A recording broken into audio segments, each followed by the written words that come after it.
Hi everyone, I hope you all are doing well and आप लोगों ने अपने वन शॉट जितने भी मैंने दिए हैं वो सब कंप्लीट कर लिए होंगे। बेटा आज मैं आपको देने वाली हूँ क्लास 11th में केमिस्ट्री का थर्मोडायनेमिक्स का वन शॉट। तो आप सब ये वीडियो को कम्प्लीटली देखिए और जितना शेयर कर सकते हैं उतना करिए, क्योंकि थर्मोडायनेमिक्स काफ़ी इंपॉर्टेंट चैप्टर है। ठीक है, इससे पहले जितने भी आपको वन शॉट्स दिए हैं वो सब भी अगर आपने कवर नहीं करे हैं तो प्लीज़ ज़रूर कर लेना। थर्मोडायनेमिक्स आपने पढ़ा होगा फिजिक्स में भी, है ना। काफ़ी इजी चैप्टर हो जाता है क्योंकि आप दोनों साइड पढ़ रहे हो। बस इसमें साइन कन्वेंशंस का थोड़ा सा कन्फ्यूजन आपको होगा क्योंकि फिजिक्स में थोड़ा सा केमिस्ट्री के ऑपोजिट है, लेकिन कंसेप्ट ओवरऑल क्या है, सेम ही है। ठीक है, तो थर्मोडायनेमिक्स इजी चैप्टर होता है क्योंकि आप उसको मल्टीपल टाइम्स पढ़ चुके होते हो। हाँ, न्यूमेरिकल्स में थोड़ा बहुत फंसते हो बट उसमें टेंशन लेने की कोई ज़रूरत नहीं है। एक बार आप ये वन शॉट कंप्लीट कर लियो, थियोरेटिकली कंसेप्चुअली स्ट्रांग हो जाओ, उसके बाद आप न्यूमेरिकल्स भी इजीली लगा पाओगे। ठीक है, 4-5 इंपॉर्टेंट फॉर्मूलेज हैं, सबके फॉर्मूलेज की शीट्स मैं आप लोगों को देती रहूँगी चैप्टर वाइज, तो उसकी टेंशन आप लोगों को नहीं करनी है। ठीक है, तो चलिए अब स्टार्ट करते हैं थर्मोडायनेमिक्स। लेकिन जितने भी बच्चे यहाँ पे मेरे साथ कनेक्टेड है सभी बच्चों की हाई दिखनी चाहिए मुझे एनर्जी, और हैशटैग माई एक्टिवेटेड आर्मी आप लोगों को लिखना है इन द कमेंट सेक्शन। तो जल्दी से हैशटैग माँ सभी बच्चों का आ जाना चाहिए। और अगर आपने अपने इस सेशन को शेयर नहीं करा है तो प्लीज़ सबसे पहले इस सेशन को शेयर कीजिए, लाइक करिए, और अगर आप NCERT नीट अड्डा चैनल पर नए जुड़े हो तो चैनल को सब्सक्राइब करना मत भूलिए, क्योंकि यहाँ पर हम आपको सारे कॉम्पिटिटिव एग्जाम्स जैसे नीट, CUET, बोर्ड सब कुछ यहाँ पर आप लोगों के लिए कवर कर रहे हैं। ठीक है, चलिए इसके बाद अगर हम बात करते हैं थर्मोडायनेमिक्स में कौन कौन से ऐसे टॉपिक्स हैं, चैप्टर वाइज मैं आप लोगों को लिख के दे रही हूँ, क्योंकि अगर आपको टॉपिक्स पता होंगे तो चैप्टर को पढ़ना आसान होता है। तो कौन कौन से चैप्टर टॉपिक्स हमें करने होते हैं, सबसे पहले हमें समझना होता है बेटा सिस्टम क्या होता है। इंट्रोडक्शन होती है पहले, इंट्रोडक्शन मतलब थर्मोडायनेमिक्स में क्या होता है, क्या करते हैं, ये सारी चीज़ें। फिर सिस्टम होता है, सिस्टम के टाइप्स होते हैं, फिर उसके अंदर आप थर्मोडायनेमिक प्रोसेसेस पढ़ते हैं, types of thermodynamic functions, properties पढ़ते हो, जिसमें आप extensive property, intensive property, state function, path function, ये बेसिक चीज़ें आप लोग पढ़ रहे होते हो। फिर आपके पास ज़ीरोथ लॉ, फर्स्ट लॉ, उसकी एप्लीकेशन, वर्क डन कैसे कैलकुलेट करते हैं, एंथैल्पी कैसे कैलकुलेट करते हैं, हीट कैसे निकालते हैं, वो सारी चीज़ें आप पढ़ते हो। फिर heat capacity, second law of thermodynamics, and lastly third law of thermodynamics आप पढ़ते हो। अब इसके अंदर ना थर्मोकेमिस्ट्री भी इन्वॉल्व होती है, बट थर्मोकेमिस्ट्री आज के लेक्चर में मैं इंक्लूड नहीं कर रही, उसकी एक शॉर्ट वीडियो मैं आपको जल्द ही बना के दे दूंगी। ठीक है, थर्मोडायनेमिक्स अगर इंक्लूड करती हूँ तो बच्चे काफ़ी ज़्यादा बोर हो जाते हैं और लास्ट तक आते आते वो थर्मोकेमिस्ट्री को छोड़ देते हैं। तो मैं चाहती हूँ अगर आप थर्मोडायनेमिक्स कर रहे हो तो एक बार इसको अच्छे से कर लो। थर्मोकेमिस्ट्री का एक शॉर्ट वीडियो आपको नेक्स्ट सेशन में मिल जाएगा। ठीक है, चलिए तो स्टार्ट करते हैं बेटा। थर्मोडायनेमिक्स होता क्या है, ठीक है, क्या करते हैं इसमें और कैसे चीज़ों को हम इसमें प्रोसीड करवाएंगे। ठीक है, सो बेसिकली अगर हम बात करें थर्मोडायनेमिक्स, दो वर्ड्स इसमें है, एक थर्मो और dynamics. Thermo is generally related to thermal energy. ठीक है, सो एनर्जी की मूवमेंट हो रही है, डायनेमिक मतलब मूवमेंट हो रहा है, मोशन हो रहा है। तो आपकी कोई भी रिएक्शन होती है बेटा, रिएक्टेंट से वो प्रोडक्ट में कन्वर्ट होता है, तो उसमें आप केमिकल एनर्जी बढ़ते हो। ऐसे ही अगर आप सिस्टम लेते हो तो सिस्टम में भी क्या होती है, एनर्जी की मूवमेंट होती है। अगर आप प्रेशर, वॉल्यूम, टेम्परेचर ये सब चेंज करते हो। ठीक है, अगर फॉर एग्जांपल मेरे पास एक ग्लास पानी है, ये मेरा क्या हो गया, सिस्टम। अब मैं उसको टेम्परेचर चेंज कर रही हूँ तो टेम्परेचर उसका बढ़ा रही हूँ, तो टेम्परेचर बढ़ाऊंगी तो वहाँ पर टेम्परेचर डिफरेंस की वजह से एनर्जी क्या होगा, मूवमेंट होगा। वो एनर्जी किस फॉर्म में मूव करेगी, अगर सिस्टम एंड सराउंडिंग के बीच में टेम्परेचर डिफरेंस है तो एनर्जी हीट के फॉर्म में मूव करती है।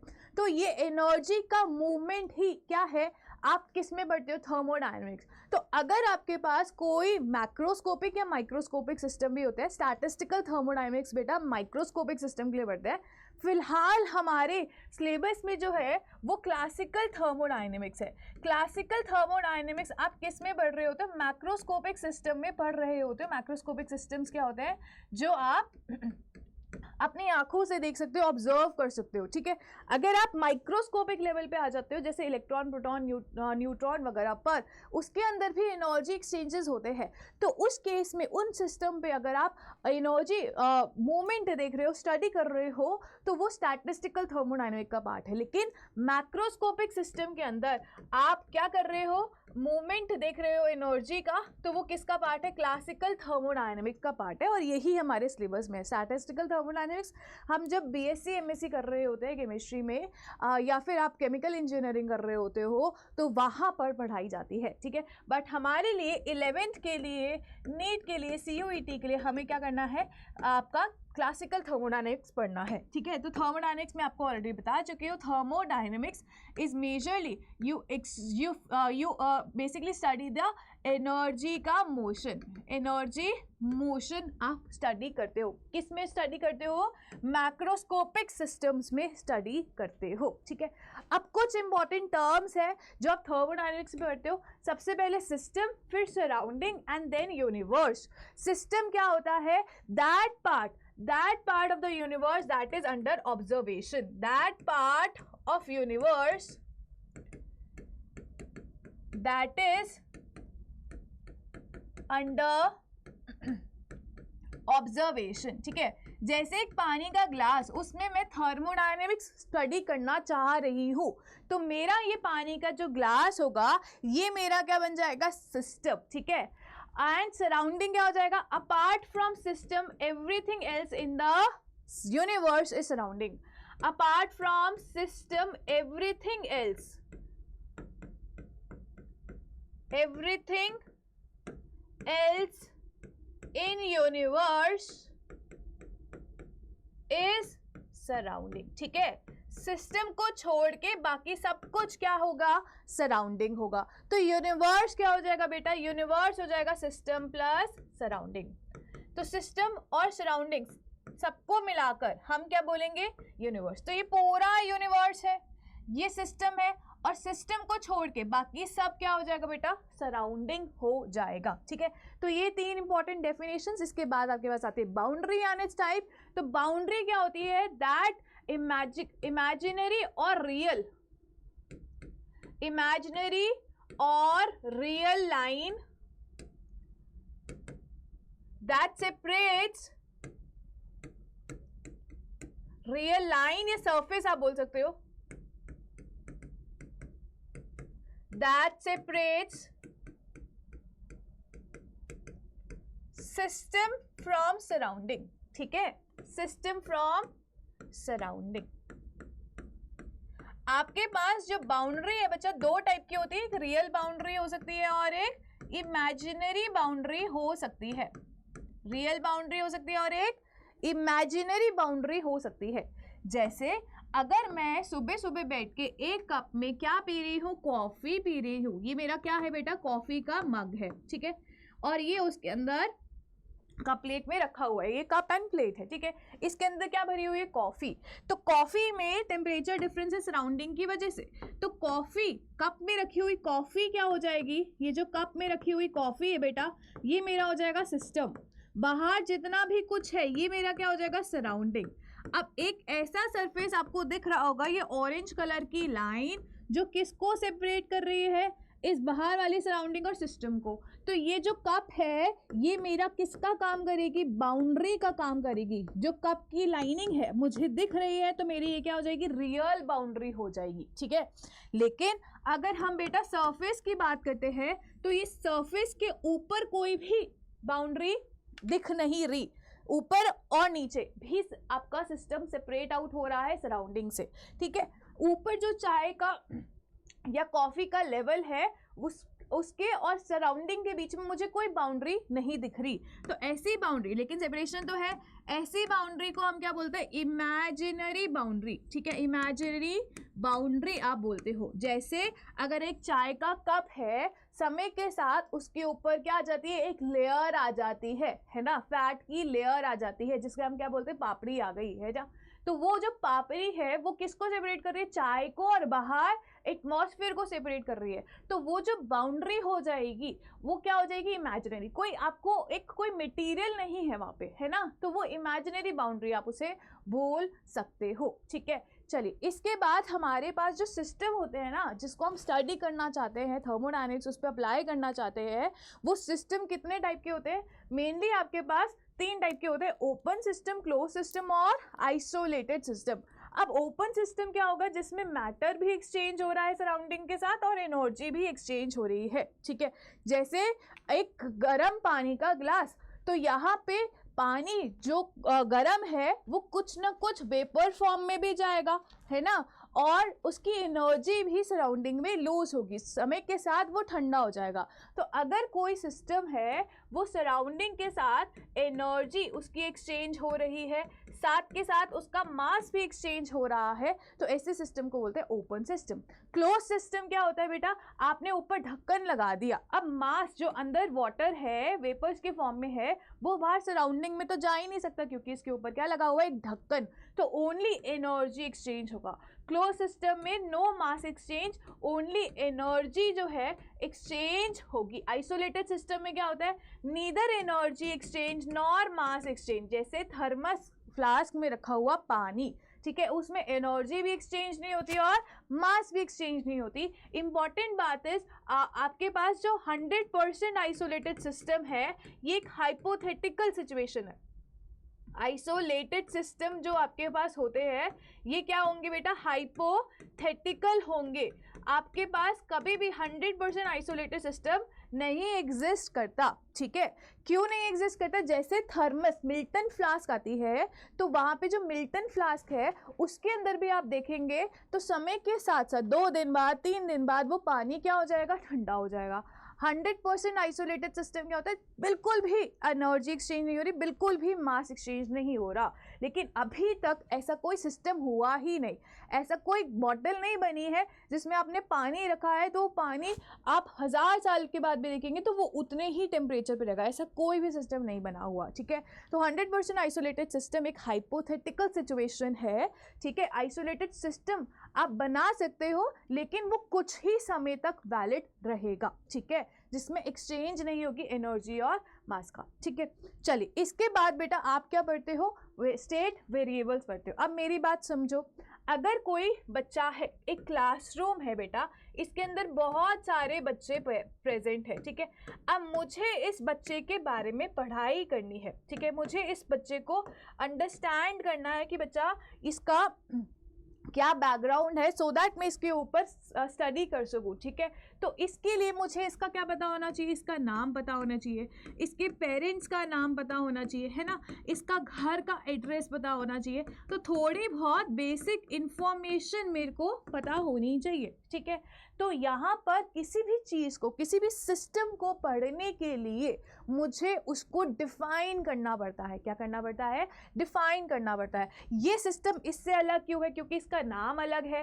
हो सकता है इन दोनों का नाम सेम हो सकता है ये भी अरुण हो ये भी अरुण हो, लेकिन अगर इसके पेरेंट्स का नेम अलग हो गया तो बच्चा अलग हो गया, सिस्टम अलग हो गया। तो इसीलिए हमें क्या करना पड़ता है, स्टेट वेरिएबल को इंट्रोड्यूस करना पड़ता है। सो बेसिकली स्टेट वेरिएबल्स क्या होते हैं, स्टेट वेरिएबल्स होते हैं pressure, temperature, number of moles, volume. ठीक है, इनको हम स्टेट वेरिएबल्स बोलते हैं क्योंकि ये समय के साथ साथ हम चेंज कर सकते हैं अगर हमारा मन हो तो। ठीक है, और अगर इनमें से किसी भी 3 चीज़ को हमने स्पेसिफाई कर दिया सिस्टम के, तो सिस्टम को हमने क्या कर दिया, डिफाइन कर दिया। सिस्टम को डिफाइन करने के लिए हमें स्टेट वेरिएबल्स चाहिए, मतलब या तो उसके pressure, temperature, number of moles की वैल्यू पता होनी चाहिए, या फिर pressure, volume, number of moles की वैल्यू पता होनी चाहिए, या फिर temperature, pressure, number of moles, या फिर वॉल्यूम, टेम्परेचर, प्रेशर की पता होनी चाहिए। तो कोई भी 4 में से 3 चीज़ तुमने डिफाइन कर दी तो सिस्टम क्या हो जाएगा, वेल डिफाइंड। तो थर्मोडायनेमिक्स पढ़ने के लिए, अगर हमें थर्मोडायनेमिक्स पढ़ना है तो उसके लिए बच्चा हमें क्या चाहिए होगा, थर्मोडायनेमिक्स स्टडी के लिए हमें चाहिए होता है एक वेल डिफाइंड सिस्टम। क्या चाहिए होता है, एक well defined system. Well defined system मतलब आप उसका pressure, temperature, volume, number of moles, कोई भी 3 चीज़ उसकी स्पेसिफाई कर दो, तो वो क्या हो जाएगा, एक वेल डिफाइंड सिस्टम हो जाएगा। अगर इस बच्चे के मैंने नाम, पेरेंट्स का नेम और एड्रेस बता दिया तो इसका इंफॉर्मेशन मेरे लिए इनफ है, ठीक है। तो ये क्या हो जाएगा, एक वेल डिफाइंड सिस्टम हो जाएगा and it is ready to be studied, ठीक है। चलिए, इसके बाद आपके पास, मैं आपको बता देती हूँ, आगे हम प्रोसेसेस भी पढ़ेंगे, है ना। एक चीज़ और बता देती हूँ, ध्यान से सुनेंगे, ध्यान से सुनेंगे एवरीवन। अगर मैंने एक सिस्टम लिया, ठीक है, ये मेरा बेटा सिस्टम नंबर 1 है, वेल डिफाइंड होना चाहिए। वेल डिफाइंड होगा तो प्रेशर, टेम्परेचर एंड सपोज करो मेरे को वॉल्यूम की वैल्यूज पता लग गई। अब इसमें से अगर मैंने एक भी चेंज कर दी, सपोज करो इसका प्रेशर P1 T1 और वॉल्यूम कितना है P1 है, तो मैंने इसमें से एक भी चेंज कर दी, प्रेशर 2 कर दिया, बाकी चीज़ें मैंने क्या करा, सेम रखा, या वॉल्यूम भी मैंने V1 से V2 कर दिया, ठीक है। तो अगर मैंने कोई भी एक चीज़ चेंज कर दी, अब वो सिस्टम जो है वो सिस्टम 1 से उठ के कहाँ चला गया, सिस्टम 2 में चला गया। अब सिस्टम 1 से सिस्टम 2 में, सिस्टम 2 का मतलब उसके अंदर हमने चेंजेस कर दिए ना, वेरिएबल के अंदर कोई ना कोई चेंज कर दिया, तो सिस्टम 1 से सिस्टम 2 में गया, तो हम क्या बोलेंगे, अब एक क्या हुआ है, प्रोसेस हो गया है। क्या हो गया है, एक प्रोसेस हो गया। तो थर्मोडायनेमिक प्रोसेसेस जब तुम पढ़ते हो ना, तो उसमें क्या करते हो तुम, स्टेट जो तुम वेरिएबल्स हैं उनको चेंज कर रहे होते हो, ठीक है। अब इस केस में जैसे टेम्परेचर कांस्टेंट है ना, बाकी चीज़ें चेंज हुई है, तो अब इसका नाम क्या हो जाएगा, आइसोथर्मल प्रोसेस। अगर प्रेशर वाला कांस्टेंट रहता तो आइसोबारिक, वॉल्यूम कांस्टेंट रहता तो आइसोकोरिक होता। तो प्रोसेस का मतलब समझ आया, तुम वेरिएबल्स को चेंज कर रहे हो, तो सिस्टम 1 से सिस्टम 2 में जाना एक प्रोसेस हो गया, ठीक है। चलिए, इसके बाद बेटा हम वर्क एंड हीट पढ़ते हैं, सारी चीज़ें पढ़ते हैं, बट कुछ इंपॉर्टेंट टॉपिक्स और है, यहाँ पर ध्यान से सुनिए। हम बात करते हैं किसकी बेटा, state functions and path functions की, ठीक है। अब आपके पास ये जो कुछ वैल्यूज, कुछ फंक्शंस होते हैं, मतलब इन सेंस कि आपके पास कुछ चीज़ें होती है जैसे जो सिर्फ इनिशियल एंड फाइनल पोजीशन पे डिपेंड करती है। जैसे अभी सिस्टम की हमें इंटरनल एनर्जी वगैरह सब पढ़ेंगे, तो सपोज करो एक सिस्टम है, उसके अंदर एक सर्टेन एनर्जी है U1। अब फाइन, इसके अंदर मैंने चेंजेस करे तो वो एनर्जी जो है वो कितनी बन गई, U2 बन गई, ठीक है। तो इसका मतलब ये जो इंटरनल एनर्जी है ये किस पे डिपेंड करता है, अगर इंटरनल एनर्जी स्टेट फंक्शन है, ठीक है, कोई भी एनर्जी अगर स्टेट फंक्शन है तो वो किस पे डिपेंड करता है, सिर्फ इनिशियल एंड फाइनल पोजीशन पे डिपेंड करता है, इनिशियल एंड फाइनल पोजीशन पे डिपेंड करता है, ठीक है। अगर कोई चीज पाथ फंक्शन है, अगर कोई एनर्जी वैल्यू या कोई भी फंक्शन पाथ फंक्शन है, तो इसका मतलब वो किस पे डिपेंड कर रही है, पाथ डिपेंडेंट है, ठीक है। That particular thing is path dependent, ठीक है। अगर इसके अंदर मैं इंटरनल एनर्जी के अंदर चेंज कर रही हूँ, एक सिस्टम की इंटरनल एनर्जी की चेंज कर रही हूँ, तो इंटरनल एनर्जी को मतलब नहीं है तुमने कैसे चेंज करा, ठीक है, कहाँ से कहाँ लेके गए, कहाँ से कहाँ, उसको ये मतलब नहीं है, उसको पता होना चाहिए कि इनिशियल क्या है और फाइनल क्या है, तो फाइनल माइनस इनिशियल वो चेंज उसको चाहिए। लेकिन अगर मैं इसी सिस्टम पे वर्क करवा रही हूँ, तो वर्क तुमने हो सकता है ऐसे करा हो या फिर घूम फिर के ऐसे करा हो, तो दोनों केसेस में जो चीज़ें आएंगी वो वर्क की वैल्यू डिफरेंट आएंगी। तो those functions that depends upon just initial and final thing and it does not depend upon the path, किस तरीके से आपने चेंजेस करें उस पर डिपेंड नहीं करता, तो ऐसी चीज़ों को हम स्टेट फंक्शन बोलते हैं। और those energy, those things that depends upon the path, उन चीज़ों को हम क्या बोलते हैं, पाथ फंक्शंस बोलते हैं, ठीक है। चलिए, जैसे कुछ एग्जाम्पल्स अभी मैं लिखवाऊंगी, बट फटाफट से एक बार वर्क एंड हीट के बारे में समझ लेते हैं, ठीक है। तो वर्क एंड हीट दोनों ही क्या है, टाइप्स ऑफ एनर्जी है, ठीक है, टाइप्स ऑफ एनर्जी है, ठीक है। These are basically energy carriers, ठीक है, these are energy carriers। क्या energy carriers मतलब, अगर बेटा मेरा एक सिस्टम है T1 टेम्परेचर पे, मैंने इसको हीट करा तो ये मेरा क्या हुआ, T2 टेम्परेचर पे चला गया और हीटिंग करने से T2 बड़ा होगा T1। अब इसमें क्या आ गया, आपके पास टेम्परेचर डिफरेंस आ गया, तो ये वापस से इस पे क्या आना चाहेगा, इक्विलिब्रियम पे आना चाहेगा, ठीक है, एक सर्टेन इक्विलिब्रियम पे आना चाहेगा। तो यहाँ पर वापस इक्विलिब्रियम पे आने के लिए इसको क्या करना पड़ेगा, एनर्जी को लूज करना पड़ेगा। तो एनर्जी का बेसिकली एक्सचेंज ही तो हो रहा है। तो टेम्परेचर डिफरेंस की वजह से अगर एनर्जी का एक्सचेंज होता है, टेम्परेचर डिफरेंस की वजह से अगर एनर्जी का एक्सचेंज होता है, तो वो एनर्जी जो है वो किस फॉर्म की बोली जाती है, basically that is heat energy, ठीक है, हीट एनर्जी। और अगर प्रेशर या फिर वॉल्यूम डिफरेंस की वजह से एनर्जी के चेंज होता है तो उसे हम क्या बोलते हैं, वर्क बोलते हैं। क्या बोलते हैं, वर्क होता है। अगर प्रेशर और वॉल्यूम में चेंजेस कर रहे हो, उसकी वजह से एनर्जी मूव कर रही है तो उसे वर्क बोलेंगे। अगर टेम्परेचर में डिफरेंस होने की वजह से एनर्जी का मोशन हो रहा है तो उसी एनर्जी को हम क्या बोल देंगे बेटा हीट बोल देंगे, ठीक है। वर्क को कैसे रिप्रेजेंट करते हैं, वर्क को W से, और हीट को किससे रिप्रेजेंट करते हैं, Q से रिप्रेजेंट करते हैं। वर्क को W से और हीट को Q से रिप्रेजेंट करते हैं। अब मेरी बात समझो, टोटल एनर्जी या इंटरनल एनर्जी क्या होती है, एक सिस्टम जो आप डिफाइन करते हो, इसके अंदर मॉलिक्यूल्स होते हैं बहुत सारे, मैक्रोस्कोपिक सिस्टम है ना, तो पानी अगर लिया तो पानी के बहुत सारे वाटर मॉलिक्यूल्स होंगे।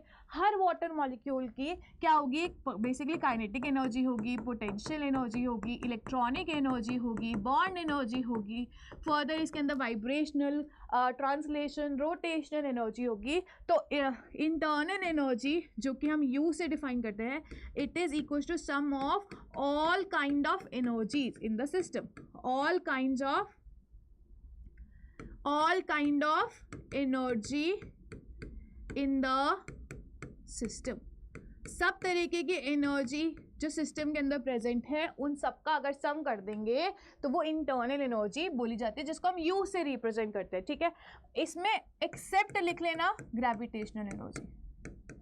ग्रेविटेशनल एनर्जी को छोड़कर बाकी सब तरीके की जो एनर्जी है वो इंटरनल एनर्जी में हम कैलकुलेट करते हैं, ठीक है। चलिए अब यहाँ पर याद रखेंगे, जो U होता है बच्चा, ये जो U होता है it is dependent upon temperature dependent term, ठीक है। तो अगर तुमने आइसोथर्मल प्रोसेस, जो कि हम अभी आगे पढ़ेंगे, आइसोथर्मल प्रोसेस लिया तो आइसोथर्मल प्रोसेस में टेम्परेचर क्या है, कांस्टेंट है। अगर टेम्परेचर चेंज नहीं हो रहा तो बच्चा इंटरनल एनर्जी भी चेंज नहीं होगी, डेल्टा U की वैल्यू क्या हो जाएगी, 0 हो जाएगी, ठीक है। अगर टेम्परेचर कांस्टेंट है, टेम्परेचर चेंज नहीं होगा, और टेम्परेचर चेंज नहीं होगा तो इंटरनल एनर्जी चेंज नहीं होगी, तो चेंज इन इंटरनल एनर्जी क्या होगा, 0 हो जाएगा, ठीक है। चलिए इसके बाद आप लोगों को मैं प्रोसेस बता ही चुकी, स्टेट 1 से स्टेट 2 में जाना, ठीक है। जब आप सिस्टम, ये ना मैंने सिस्टम लिखा है, आप इसको याद रखो, स्टेट, हम सिस्टम का क्या डिफाइन करते हैं, सिस्टम तो एक ही है, ये पूरा एक सिस्टम है, ठीक है।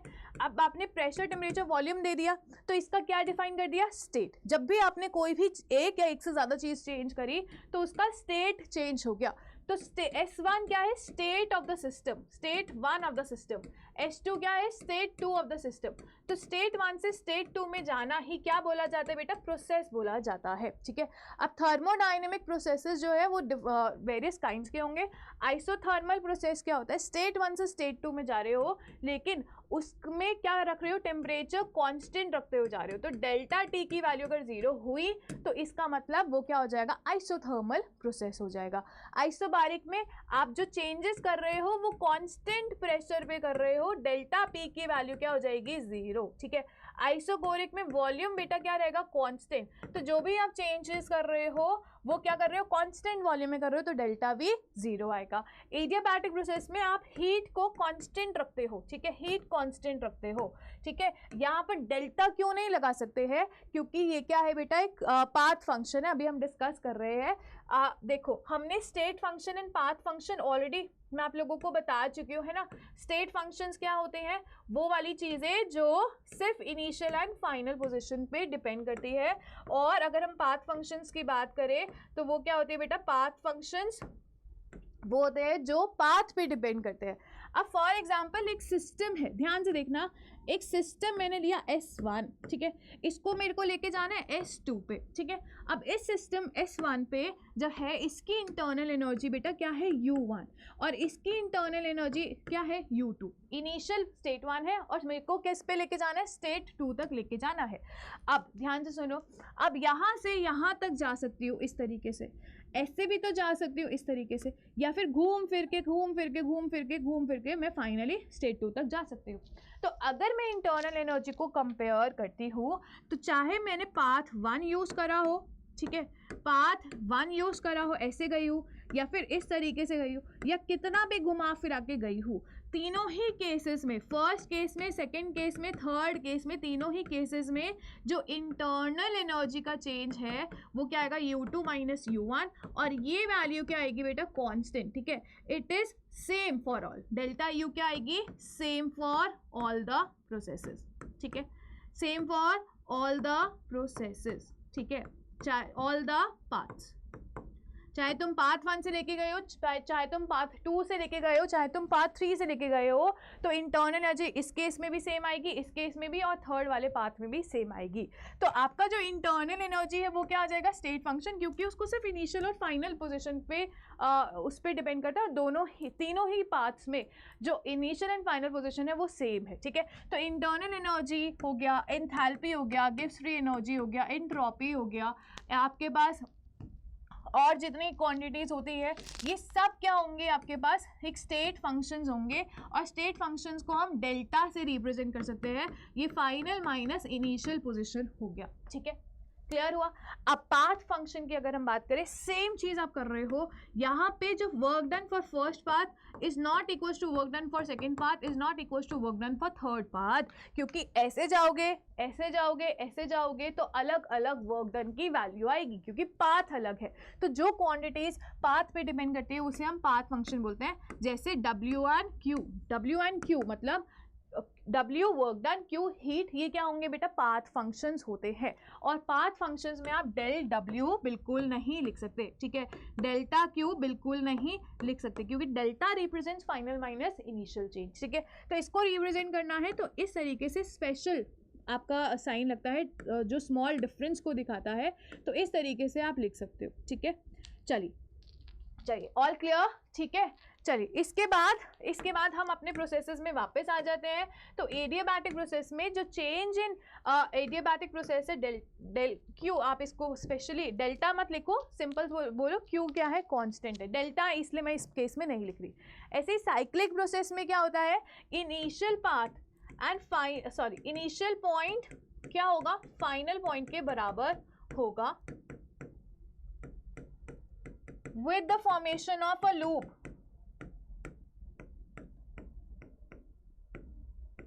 ठीक है, ये इंपॉर्टेंट है, ये बहुत ज्यादा इंपॉर्टेंट बात है, ठीक है। अगर मेरे पास बच्चा एक सिस्टम है, मैंने यहाँ से स्टार्ट करा, ये 1 से 2 पे गई, 2 से 3 पे गई, 3 से 4 पे गई, 4 से वापस 1 पे आ गई, तो इनिशियल और फाइनल पोजीशन क्या है, 1 है, सेम हो गई और लूप भी बन गया, एक साइक्लिक सिस्टम बन गया, तो ये मेरा साइक्लिक प्रोसेस हो जाएगा, ठीक है। अब आप बोल सकते हो कि मैम क्या हम 1 से 2 पे गए और 2 से वापस 1 पे आ गए, तो इस केस में initial and final position same है, लेकिन क्या ये साइक्लिक सिस्टम है, तो answer is no, this is not a cyclic system, क्योंकि साइक्लिक सिस्टम में एक लूप का फॉर्मेशन होना जरूरी है, एक क्लोज सिस्टम आप लोगों को बनता हुआ दिखना चाहिए, ठीक है। तो this is not a cyclic process, this is a cyclic process. Initial and final position जो है वो सेम हो जाएगा और आपका लूप बनता हुआ दिखेगा, एक साइक्लिक क्लोज सिस्टम बनता हुआ दिखेगा। एंड इंपॉर्टेंट बात है फॉर साइक्लिक प्रोसेसेस, जितने भी स्टेट फंक्शंस हैं उनके अंदर जो भी चेंज वैल्यू आएगी, जो भी delta of the state function value आएगी वो जीरो होगी। क्यों जीरो होगी, जैसे डेल्टा यू जो होता है वो जीरो होगा, क्योंकि you final minus you initial करके आप डेल्टा यू निकालोगे। अब ये दोनों चीज़ें सेम ही तो है, इनिशियल और फाइनल सेम है, तभी तो साइक्लिक बोल रहे हैं, तो ये वैल्यू क्या आ जाएगी, जीरो के बराबर आएगी। तो change in state function for a cyclic processes is always zero, ठीक है, ठीक है। आइए इसके बाद हम पढ़ते हैं एक बार एक्सटेंसिव एंड इंटेंसिव प्रॉपर्टी, इसके बाद फिर हम आगे डिफरेंट प्रोसेसेस में रिवर्सिबल और इरिवर्सिबल प्रोसेस आगे पढ़ेंगे अभी, ठीक है। चलिए इसके बाद क्या होता है बेटा, एक्सटेंसिव एंड इंटेंसिव प्रॉपर्टी होती है।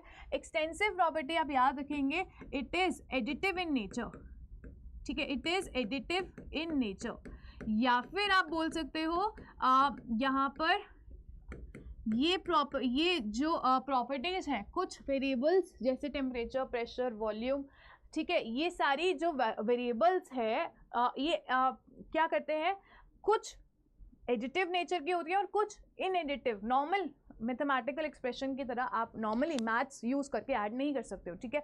तो those which are additive in nature, normal addition आप कर सकते हो, तो वो एक्सटेंसिव प्रॉपर्टी होती है। आप इसको ये भी बोल सकते हो, इट डिपेंड्स अपॉन मास, ठीक है। और इंटेंसिव में आप लिख सकते हो these are inadditive in nature, inadditive in nature, intensive, inadditive, ठीक है। नॉर्मल मैथमेटिकल एक्सप्रेशंस लगाकर आप ऐड वैल्यूज नहीं ऐड करके निकाल सकते, ठीक है। इनएडिटिव इन नेचर, या फिर आप क्या बोल सकते हो, inadditive independent of mass. Independent of mass की जगह आप क्वांटिटी कर लो, बेटर वर्ड है, ठीक है। कंफ्यूजन ना हो, ठीक है। इंडिपेंडेंट ऑफ क्वांटिटी, ठीक है। अब फॉर एग्जांपल ध्यान से देखो, ये मेरे पास एक सिस्टम है, इस सिस्टम में मैंने क्या बेटा भर रखा है, पानी भर रखा है, कितना वॉल्यूम का, V वॉल्यूम का, और कितने टेम्परेचर का, T टेम्परेचर का, ठीक है। मैंने पूरे सिस्टम में पानी भर रखा है, कितने वॉल्यूम का बेटा, सपोज करो मैंने 100 ml पानी भर रखा है, या 100 लीटर पानी भर रखा है, जो भी तुम्हें यूनिट्स लेनी है, सपोज करो ml ले लेते हैं। और कितने टेम्परेचर पे ले रखा है, ये टेम्परेचर मैंने रखा है 50 डिग्री सेल्सियस, ठीक है।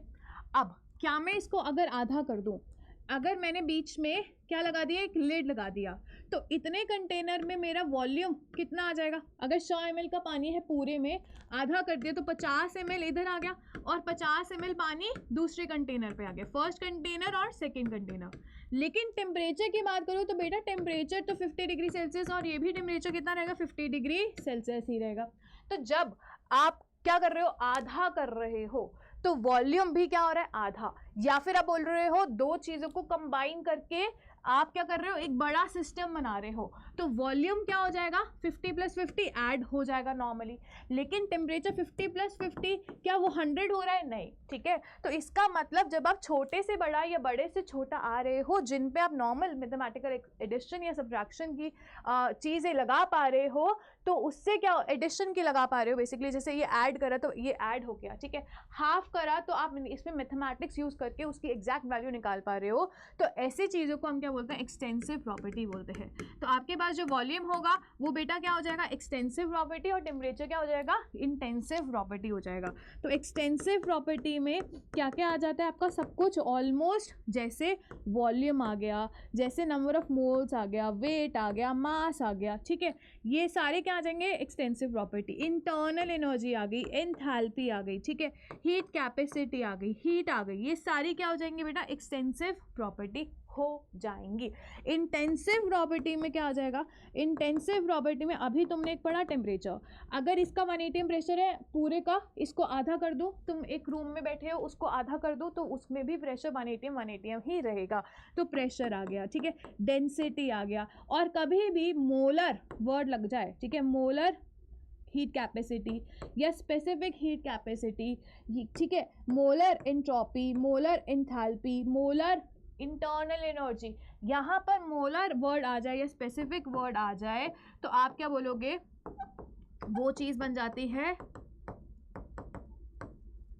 Intensive property. ऑल्सो दूसरी बात आप याद रखेंगे, एक्सटेंसिव बाय एक्सटेंसिव का जो रेशो है वो हमेशा इंटेंसिव वैल्यू आएगी।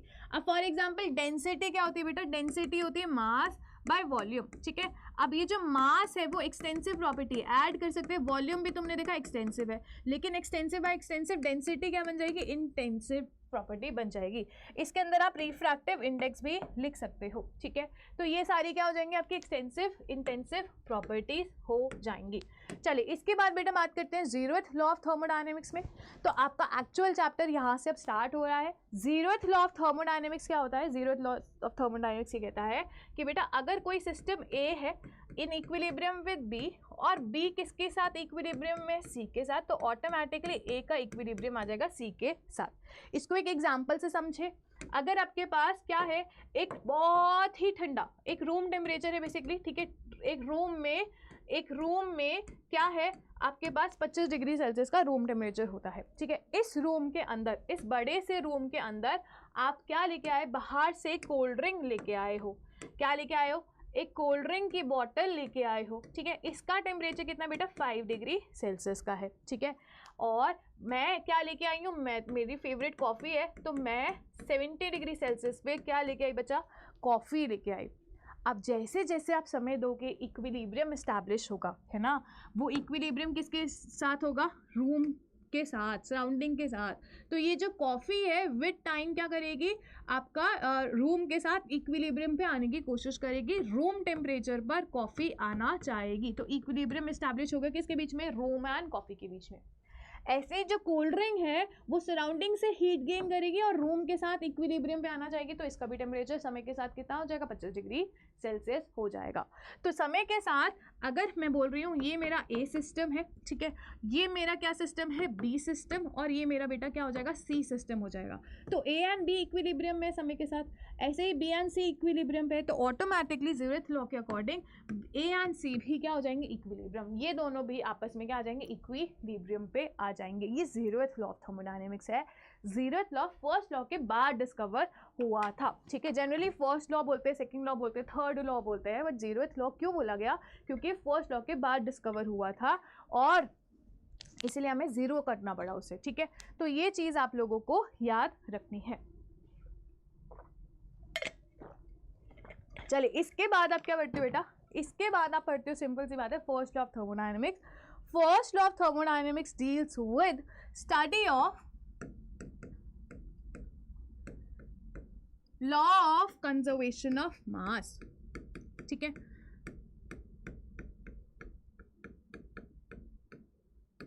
ये क्या कहता है कि mass can neither be created nor be destroyed, ठीक है। ये तो सभी बोलते हैं mass can neither be created nor be destroyed, but NEET के अकॉर्डिंग आप लोगों को सबसे ज़्यादा इंपॉर्टेंट बात जो है इसका मैथमेटिकल एक्सप्रेशन और यहाँ से क्वेश्चंस कैसे आता है ये आपको पता होना चाहिए, ठीक है। तो mathematical expression of first law of thermodynamics क्या होता है, जो इंटरनल एनर्जी है that is equal to sum of heat energy plus work done. जो भी एनर्जी है या तो वो हीट के फॉर्म में डिसिपेट होगी या फिर वो वर्क के फॉर्म में डिसिपेट होगी। ये क्या हो जाएगा आपका फर्स्ट लॉ ऑफ थर्मोडायनेमिक्स, ठीक है। टोटल एनर्जी जो भी चेंज आएगा वो हीट या फिर वर्क के फॉर्म में डिसिपेट आउट होगी, ठीक है। इसको याद करने का तरीका क्या है, डेल्टा यू, इस तरीके से आप फेज बना सकते हो, डेल्टा यू, ठीक है। ये मेरा क्या हो जाएगा, किंग हो जाएगा, ठीक है, किंग हो जाएगा।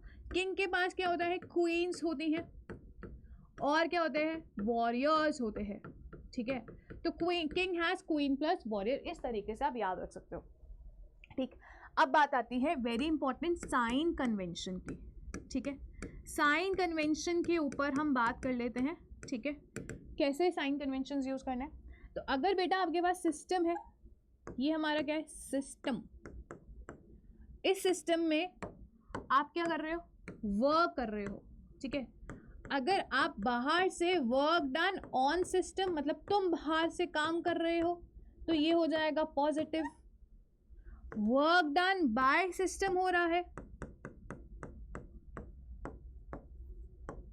अगर सिस्टम काम कर रहा है तो ये क्या हो जाएगा बच्चा, नेगेटिव, ठीक है। Heat given to the system या heat absorbed by the system,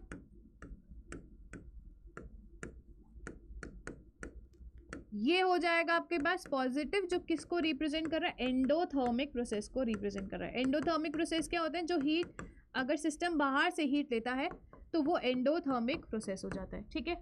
अगर हीट रिलीज हो रही है बाय द सिस्टम,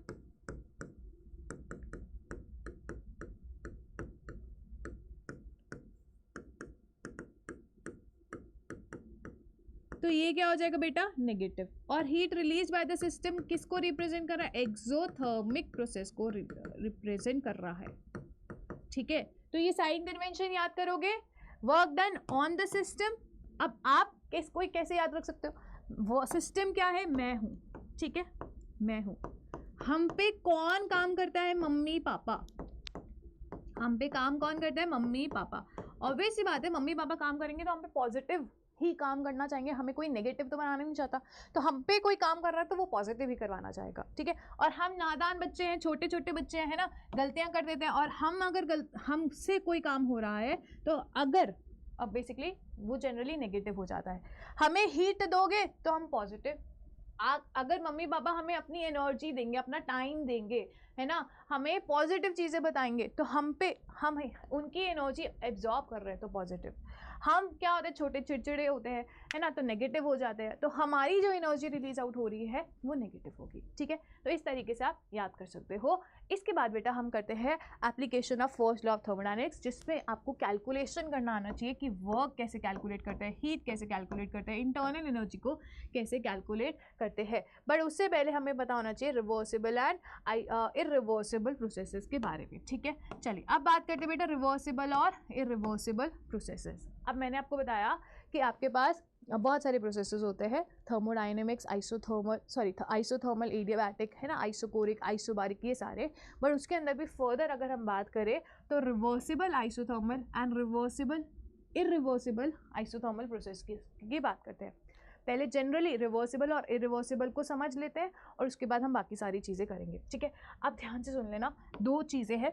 मेरे पास एक कंटेनर है, ठीक है, मेरे को फाइनली जो सिस्टम कंप्रेशन करवा रही हूँ, ठीक है, ये फाइनल प्रेशर है और ये जो वॉल्यूम आएगा कंटेनर का, ये फाइनल वॉल्यूम है, ये फाइनल स्टेट है। इनिशियल स्टेट मेरे पास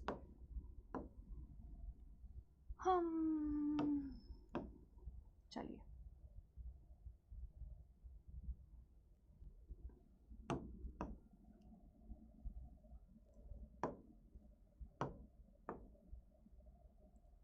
अभी बस एक सेकेंड है ना।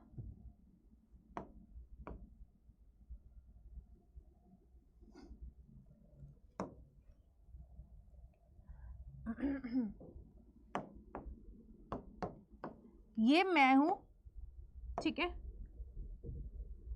ठीक है, और ये आपकी कौन है, अर्शप्रीत मैम, ठीक है, ठीक है, क्लियर। दोनों को सेम टास्क दिया गया, दोनों को बोला गया बेटा कि मैं आपको एक सिस्टम दे रहा हूं, इसका जो वॉल्यूम है V1 है और प्रेशर कितना बेटा P1 है, और यहाँ पर भी सेम प्रेशर है P1 और वॉल्यूम कितना है V1। दोनों का टास्क है इस फाइनल सिस्टम तक पहुंचना, ठीक है। मुझे हमारे मैनेजर ने क्या दिया, छोटे छोटे छोटे छोटे छोटे छोटे छोटे छोटे टुकड़े दिए, ठीक है, छोटे छोटे छोटे छोटे छोटे छोटे टुकड़े दिए। अर्शप्रीत मैम को क्या दिया, एक स्टोन, बड़ा सा स्टोन दे दिया, ठीक है। इसका भी मास m था टोटल और इस स्टोन का भी मास क्या था, m था, ठीक है। अब यहाँ तक पहुँचने के लिए मैंने क्या करा, एक कंकड़ उठाया, इस पे रखा, थोड़ा सा दबा, फिर एक और उठाया, इस पे रखा, फिर हर बार धीरे धीरे मैं एक एक स्टोन रखती गई। इस तरीके से वो धीरे धीरे आता गया, हर बार थोड़ा थोड़ा थोड़ा थोड़ा थोड़ा थोड़ा आता गया, आता गया, आता गया, आता गया, और अब फाइनल पोजीशन पे पहुंच गया, ठीक है। अर्शप्रीत मैम ने क्या करा, सीधा पत्थर उठाया, इस पे रखा और ये तुरंत नीचे आ गया, एकदम से कि क्या हो गया, पत्थर रखते ही नीचे आ गया। तो अर्शप्रीत मैम ने क्या करा, वन स्टेप में प्रोसेस करा, एक ही बार पत्थर रखा, एक ही बारी में आ गया, ठीक है। मेरे लिए क्या था, इन्फिनाइट टाइम्स मेरे को पत्थर रखने पड़े, है ना, मुझे नहीं पता ना कितनी बार कितने छोटे छोटे छोटे छोटे पत्थर थे। तो आप क्या बोलोगे, मैंने हर बार पत्थर रखा, मैंने हार्ड वर्क यहाँ पर करा, तो ये मल्टी स्टेप प्रोसेस हो गया, ठीक है। और ये क्या हो जाएगा, वन स्टेप प्रोसेस, ठीक है, वन स्टेप प्रोसेस। जो मैंने काम करा वो रिवर्सिबल प्रोसेस बोलते हैं, और जो अर्शप्रीत मैम ने काम करा वो इरिवर्सिबल प्रोसेस बोलते हैं, ठीक है। तो क्यों इरिवर्सिबल बोलते हैं, क्योंकि एक बार आ गया तो अब ये वापस नहीं जा पाएगा। इस केस में क्या हो रहा था, हर बार हर स्टेप पे इक्विलिब्रियम इस्टेब्लिश हो रहा था। यहाँ पर एक पत्थर रखा, वो वापस जाना चाह रहा था, फिर दूसरा रखा, फिर वापस जाना चाह रहा था। तो यहाँ पर एक तो ये रिवर्सिबल प्रोसेस है, हर बार रिवर्स होना चाह रहा था, इसमें एक ही बार रखा काम हो गया, और ये रिवर्स नहीं होना चाह रहा था, वो इरिवर्सिबल प्रोसेस होता है। ठीक है, एक पॉइंट तो मल्टीपल स्टेप हो गया, ये वन स्टेप प्रोसेस हो गया। ठीक है, ये रिवर्सिबल हो गया, ये इरिवर्सिबल हो गया। ठीक है, ये स्लो होगा क्योंकि मैंने 1000 बार रखा है ना, और ये क्या हो जाएगा बेटा, फास्ट प्रोसेस हो जाएगा। यहाँ पर इक्विलिब्रियम या तो इनिशियल लेवल पे था या फिर फाइनल लेवल पे, इसमें हर स्टेप पे इक्विलिब्रियम एस्टैब्लिश होगा। ठीक है, तो रिवर्सिबल प्रोसेस में क्या होता है, धीरे धीरे धीरे धीरे एक एक स्टोन आप रखते जाते हो, हर स्टेप को बार बार करना पड़ता है, तो इसलिए ये मल्टीपल स्टेप प्रोसेस होता है, ये काफ़ी ज़्यादा स्लो होता है, हर स्टेप पे इक्विलिब्रियम आ रहा होता है। ठीक है, इस स्टेप में क्या होगा, यहाँ पर इरिवर्सिबल के केस में एक ही स्टेप में हो गया, फास्ट हो गया। ठीक है, एक ही बारी में बड़ा पत्थर रख दिया, और इक्विलिब्रियम जो है या तो वो इनिशियल लेवल पे है या फिर वो फाइनल लेवल पे है।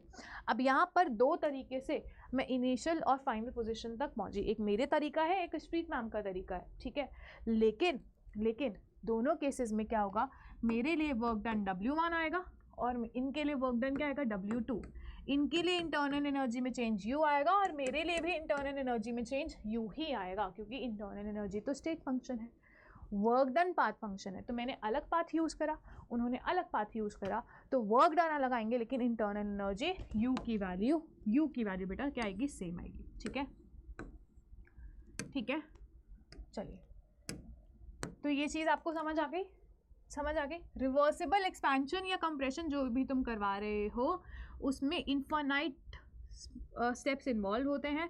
इसके अंदर सडन आप प्रेशर देते हो और उसकी वजह से एक्सपेंशन या कंप्रेशन होता है। प्रेशर दे रहे हैं तो कंप्रेशन, प्रेशर रिलीज कर रहे हैं तो एक्सपेंशन हो जाएगा। ठीक है, ये मल्टीपल स्टेप है, स्मॉल चेंज कर रहे हो, ये एक ही बारी में स्टेप का लार्ज चेंज कर रहे हो, तो ये रिवर्सिबल हो गया, ये इरिवर्सिबल प्रोसेस हो गया। ठीक है,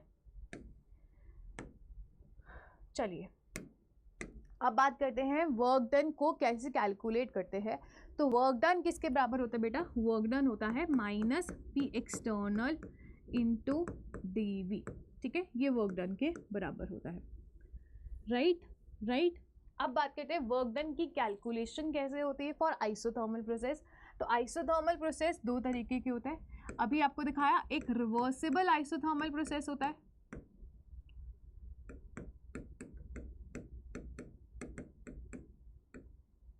और एक क्या होगा, एक होगा इरिवर्सिबल आइसोथर्मल प्रोसेस।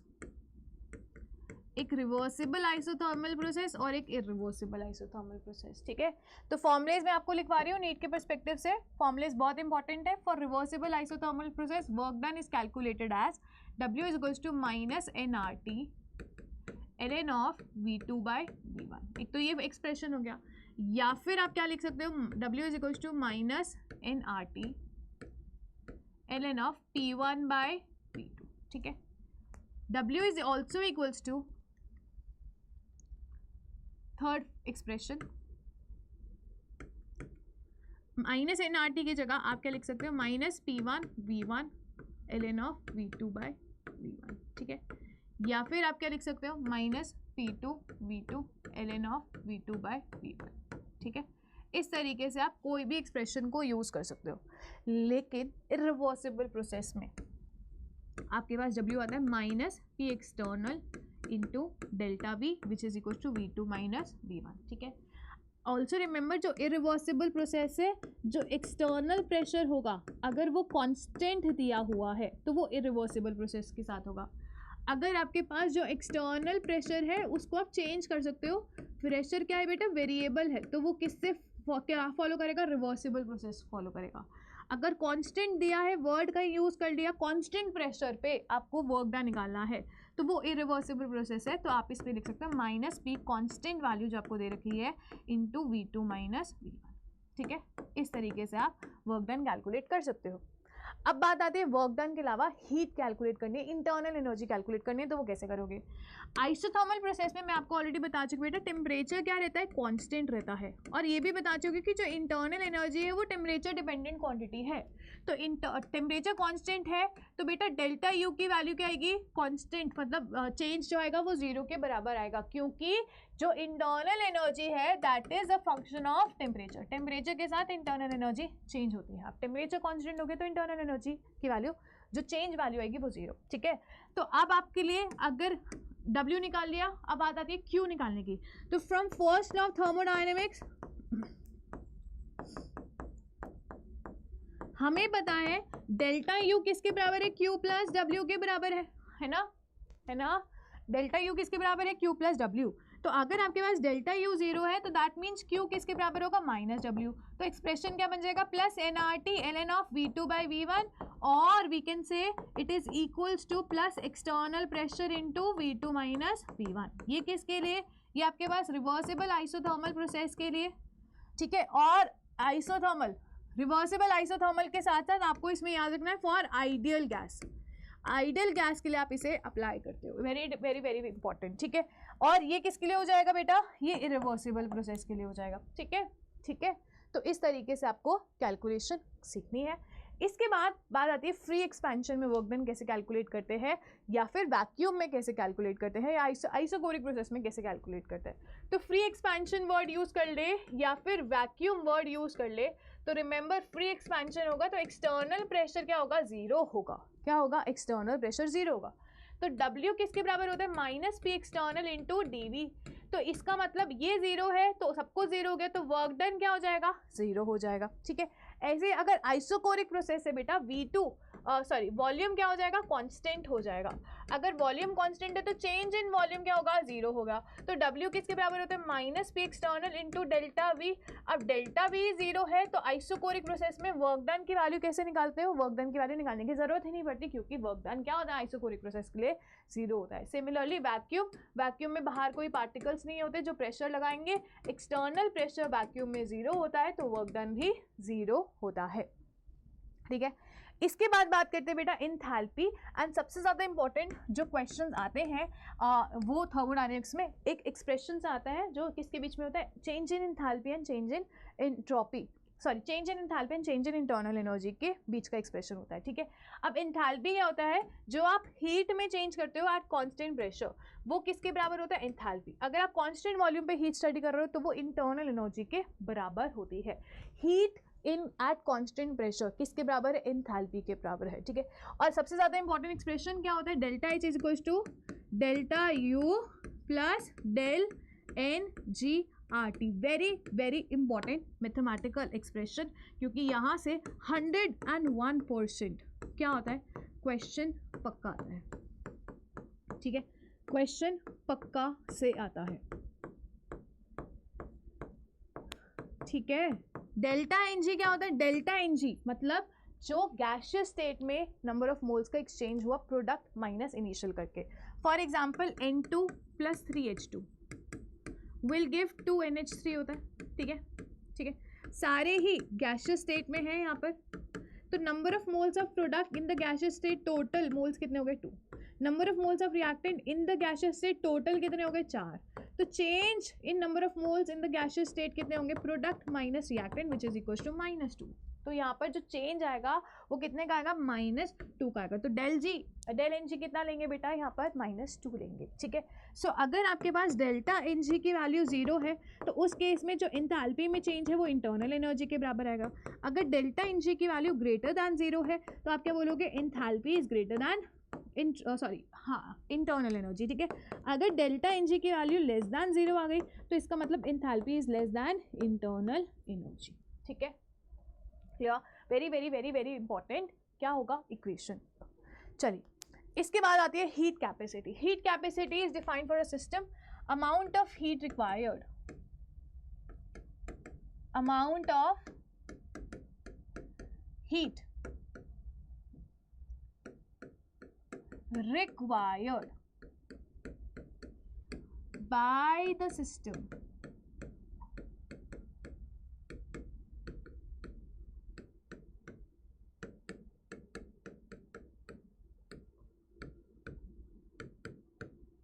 ठीक है। हीट कैपेसिटी क्या होती है? अगर मेरे पास एक सिस्टम है, ठीक है, इसके अंदर एक सर्टेन हीट एनर्जी स्टोर्ड है, तो इसका टेम्परेचर कितना बचा? 25 डिग्री सेल्सियस। अब मेरे को इसको क्या करना पड़ेगा? बाहर से हीट एनर्जी देनी पड़ेगी। तो इस सिस्टम ने कितनी हीट एनर्जी को एब्जॉर्ब करा सो दैट वो सिस्टम 25 से 26 डिग्री सेल्सियस तक चला जाए, तो उस चीज़ को हम क्या बोलते हैं? आपके पास हीट कैपेसिटी। तो heat capacity is heat absorb by 1 degree Celsius. Delta T की वैल्यू 1 होगी तो सी किसके बराबर होगा? क्यू के बराबर होगा। तो C is equals to Q required by the system to raise the temperature of the system by 1 degree Celsius। तो हीट कैपेसिटी को किससे रिप्रेजेंट करते हैं? सी से, ठीक है। ये आपके पास मैथमेटिकल एक्सप्रेशन क्या हो जाएगा?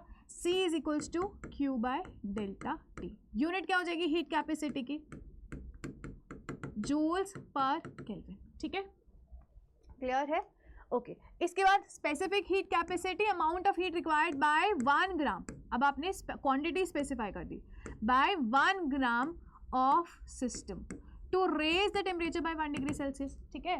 तो इसके लिए हम क्या रिप्रेजेंट करते हैं? C S, specific heat capacity. Mass कितना होगा? 1 ग्राम, और जो चेंज इन टेम्परेचर है वो भी कितना होना चाहिए? 1 डिग्री सेल्सियस, ठीक है। तो सी एस किसके बराबर होगा? Q by M by delta T, ठीक है।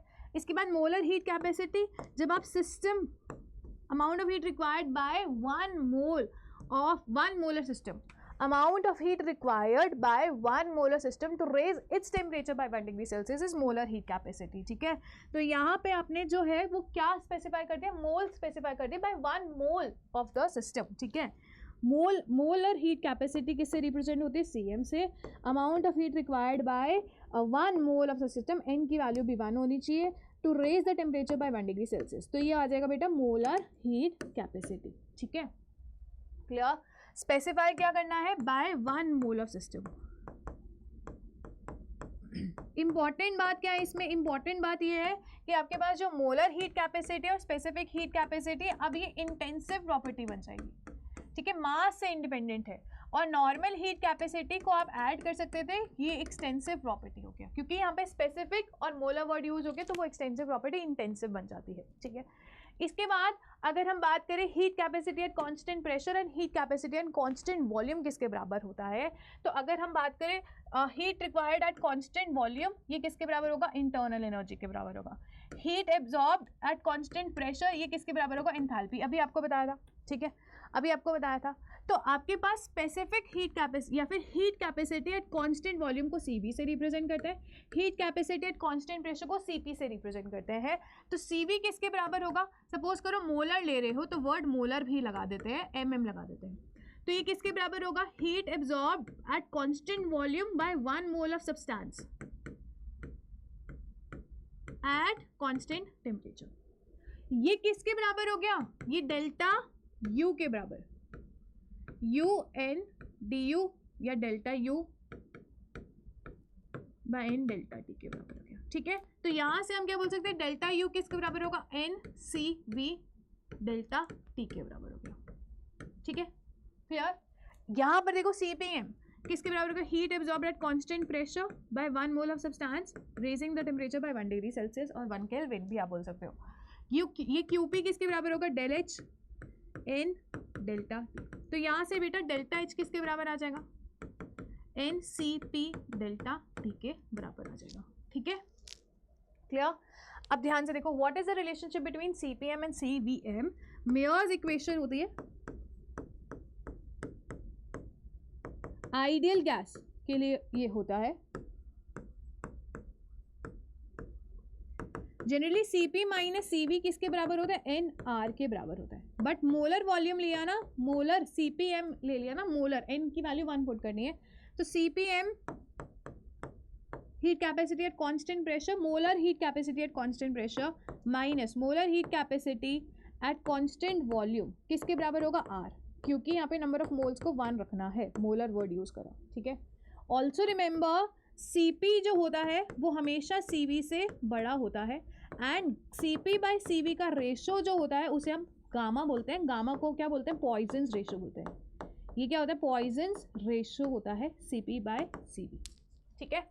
ठीक है, इसके बाद आपके पास आता है work done calculation for the adiabatic process. But उससे पहले आप लोगों को कुछ इंपॉर्टेंट बातें पता होनी चाहिए, जैसे डिग्री ऑफ फ्रीडम कैसे कैलकुलेट करते हैं, पॉइजन्स रेशियो कैसे कैलकुलेट करते हैं। ठीक है, सो होता क्या है आपके पास बेटा, डिग्री ऑफ फ्रीडम कैसे कैलकुलेट करते हैं, ध्यान से देखेंगे। डिग्री ऑफ फ्रीडम होता है किसके बराबर, 3n के बराबर।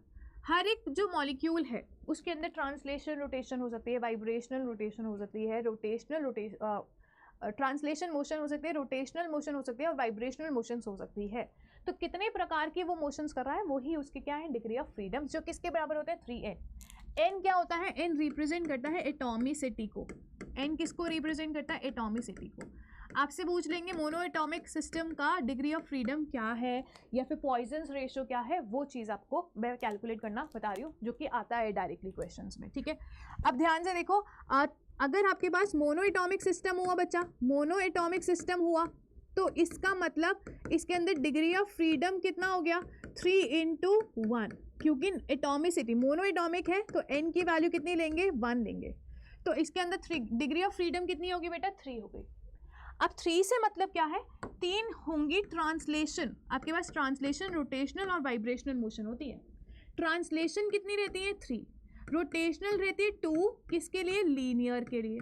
ठीक है, और 3 होती है अगर आपके पास नॉन लीनियर सिस्टम होगा। ठीक है, ऐसे ही आपके पास जो वाइब्रेशनल होती है ये किसके बराबर होती है, 3n - 5 अगर लीनियर मॉलिक्यूल हुआ, और अगर नॉन लीनियर मॉलिक्यूल हुआ तो फिर 3n - 6। ठीक है, ठीक है, टोटल डिग्री ऑफ फ्रीडम कैसे डिवाइड होती है, ट्रांसलेशन, मोशन, रोटेशनल और वाइब्रेशन। अब ट्रांसलेशन में तो फिक्स रहता है 3, रोटेशनल में 2 होगा अगर लीनियर होगा, अगर नॉन लीनियर होगा तो कितना होगा बेटा, 3 होगा। अब टोटल लीनियर के केस में 5 हो गया। ठीक है, 5 हो गया ना, ट्रांसलेशन प्लस रोटेशनल, तो 3n में से 5 माइनस कर देंगे तो वाइब्रेशनल मोशंस कितने आ जाएंगे, 3n - 5 और लीनियर 3n - 6, ये 3 और 3 6 हो गया ना, तो 3n - 6 कर देंगे तो नॉन लीनियर का वाइब्रेशनल मोशन आ जाएगा। ठीक है, अब इंपॉर्टेंट बात है, मोनोएटॉमिक स्पीसीज है, मोनोएटॉमिक, इसके अंदर वाइब्रेशन तो हो ही नहीं सकती, वाइब्रेशन किस में होगी, बॉन्ड में होगी। ठीक है, रोटेशनल भी बॉन्ड में ही होगा। अगर मोनोएटॉमिक स्पीसीज है तो सिर्फ ट्रांसलेट कर सकता है, मूव कर सकता है x, y और z डायरेक्शन में। तो 3 ही डिग्री ऑफ फ्रीडम इसके लिए पॉसिबल है, और तीनों क्या है, ट्रांसलेशनल मोशन। तो ये जो 3 रिप्रेजेंट कर रहा है, ये 3 ट्रांसलेशन मोशन को ही रिप्रेजेंट कर रहा है। ऐसे ही अगर मेरे पास डाया एटॉमिक स्पीसीज हो गया, ठीक है, तो इसके अंदर n वैल्यू बेटा हो जाएगा 6, तो आपके पास डिग्री ऑफ फ्रीडम कितनी हो जाएगी, डिग्री ऑफ फ्रीडम आ जाएगी, सॉरी n वैल्यू हो जाएगी, डायटॉमिक है, एटॉमिसिटी आएगी 2। जैसे O2 में 2 एटम्स है, N2 में 2 एटम्स है, H2, F2, Cl2, ये सारे डायटॉमिक हो गया। हीलियम, नियॉन, आर्गन, ये सिंगल एटम के फॉर्म में एग्जिस्ट करते हैं, तो ये मोनोएटॉमिक हो गया। अब इन सब के केसेस में डिग्री ऑफ फ्रीडम 3 × 2 कितनी आ जाएगी, 6। अब 6 को कैसे डिवाइड करेंगे, 6 में से 3 होंगी ट्रांसलेशन, लीनियर है ना, लीनियर में 2 होती हैं रोटेशनल, और बच्ची क्या होंगी, 1 होंगी वाइब्रेशनल। 3 + 2 + 1 6 के बराबर आना चाहिए। ठीक है, क्लियर हो गया। ठीक है, लीनियर में रोटेशनल कितनी होंगी, 2 ही होंगी। कैसे, ये लीनियर है तो ये इस तरीके से रोटेट कर सकता है या इस तरीके से, और कोई तरीका नहीं है। ठीक है, तो 2 रोटेशनल होगा। अगर आपके पास ट्राइएटॉमिक मॉलिक्यूल हो गया, ठीक है, तो n की वैल्यू बेटा कितनी लेंगे, 3, तो डिग्री ऑफ फ्रीडम कितना आ जाएगा, डिग्री ऑफ फ्रीडम आ जाएगा 3 × 3 विच इज इक्वल्स टू 9। ठीक है, 9।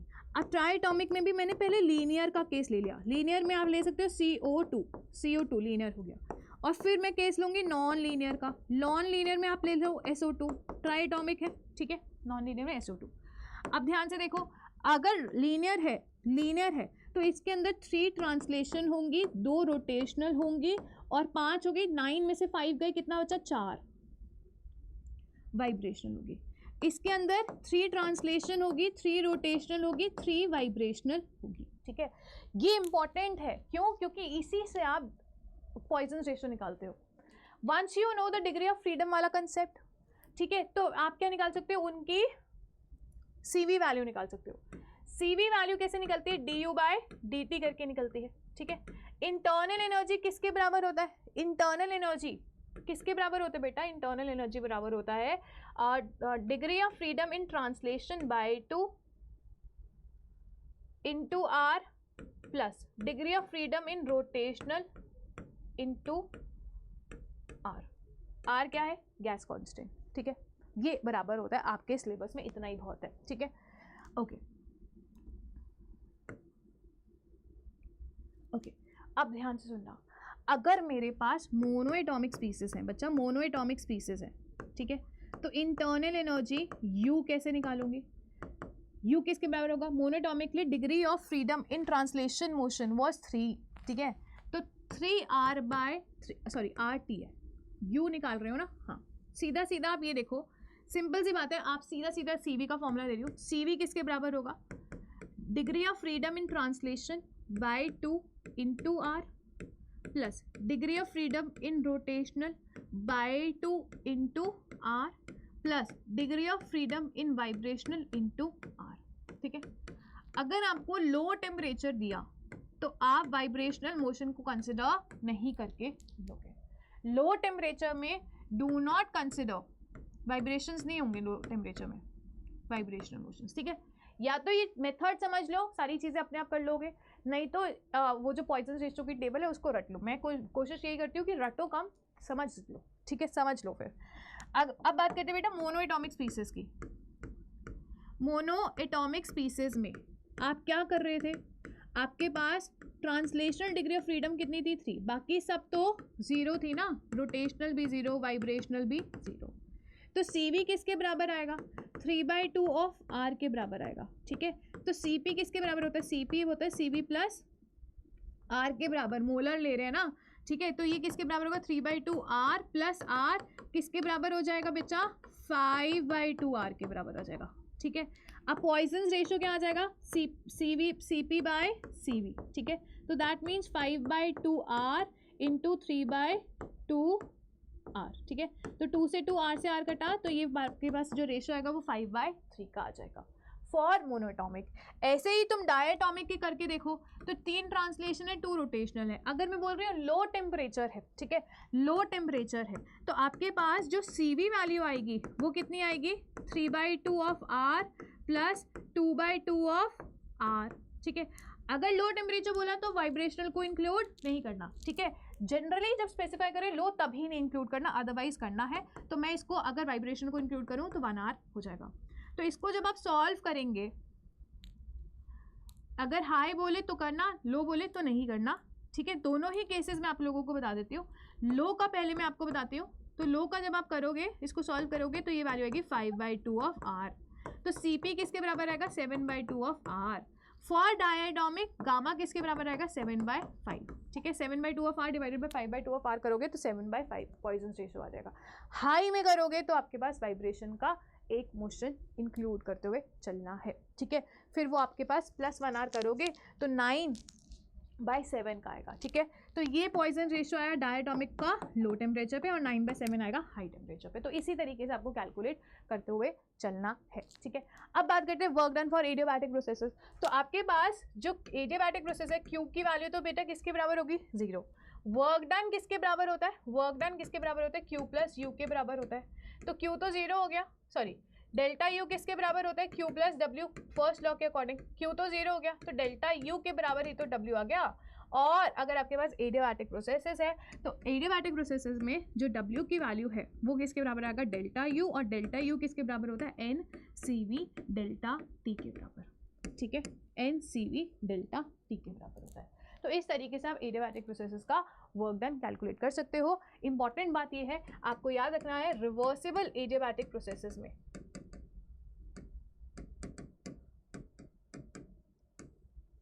PV गामा की वैल्यू जो होती है वो क्या होती है बेटा? कांस्टेंट होती है। ऐसे ही टेम्परेचर, प्रेशर और प्रेशर टेम्परेचर के बीच का रिलेशनशिप है जो आप कैलकुलेट कर सकते हो यूजिंग आइडियल गैस। अब जैसे ideal gas equation PV equals to क्या होती है? nRT या RT के बराबर हो गया, ठीक है। अब यहाँ पर अगर मेरे को वॉल्यूम और टेम्परेचर के बीच का रिलेशनशिप चाहिए तो मैं क्या लिख सकती हूँ? V equals to RT by, या फिर मैं क्या लिख सकती हूँ? प्रेशर किसके बराबर है? RT बाय V के बराबर है, ठीक है। तो प्रेशर की जगह यहाँ पे मैंने क्या लिख दिया? R into T by V, और एक V गामा, ये तो कांस्टेंट चल ही रहा था, ठीक है। R भी क्या है? कांस्टेंट है। तो यहाँ से जब आप सॉल्व करोगे तो T V गामा -1 क्या आ जाएगा बच्चा? कांस्टेंट वैल्यू आ जाएगी। TV गामा -1 की वैल्यू आ जाएगी कौन? कांस्टेंट आ जाएगी। तो रिवर्सिबल एडियाबैटिक प्रोसेसेस के लिए ये चीज़ आपको याद रखनी है। ऑल्सो अगर मेरे को अब P और V, T और V के बीच का निकाल लिया, बचा क्या P और T के बीच का रिलेशनशिप, तो मैं क्या करूँगी यहाँ पर V को रिप्लेस कर देती हूँ किससे, P के साथ, या फिर ऊपर V को रिप्लेस कर दो किससे, T के साथ, ठीक है। तो V क्या हो जाएगा RT बाय P, ठीक है। तो ऊपर वाले इक्वेशन में अगर मैंने लिख दिया P इंटू वी की जगह RT बाय P, और ये गामा वैल्यू क्या आती है, कांस्टेंट, ठीक है। R क्या जाएगा, कांस्टेंट में जाएगा, तो बचेगा क्या P1 minus gamma into T gamma, ये वैल्यू क्या आ जाएगी, कांस्टेंट, ठीक है। तो ये रिवर्सिबल एडियाबैटिक प्रोसेसेस की कुछ कांस्टेंट इक्वेशंस हैं जो आपको याद रखनी है, ठीक है। चलिए इसके बाद बात करते हैं second law of thermodynamics. Second law of thermodynamics क्यों आया, क्योंकि फर्स्ट लॉ की कुछ लिमिटेशंस थी। फर्स्ट लॉ से आप रिएक्शन में internal energy, work done, heat, ये सब निकाल सकते हो, लेकिन फर्स्ट लॉ से हमें ये नहीं पता लग रहा था कि कौन कौन सी रिएक्शंस पॉसिबल है, अपने आप हो सकती है, या कौन कौन सी पॉसिबल नहीं है जो अपने आप नहीं हो सकती। मतलब फर्स्ट लॉ से हम ये नहीं बता पा रहे थे कि क्यों कुछ रिएक्शंस अपने आप हो रही हैं, क्यों कुछ रिएक्शंस में हमें काम करना पड़ रहा है, ठीक है। तो वो किसने बनाया था, सेकेंड लॉ ऑफ थर्मोडायनेमिक्स ने बताया था। सेकेंड लॉ ऑफ थर्मोडायनेमिक्स एक नई टर्म्स लेके आया था विच इज एंट्रोपी, ठीक है, एंट्रोपी, ठीक है। एंट्रोपी क्या होती है, basically it is a measure of degree of randomness, it is a measure of degree of randomness,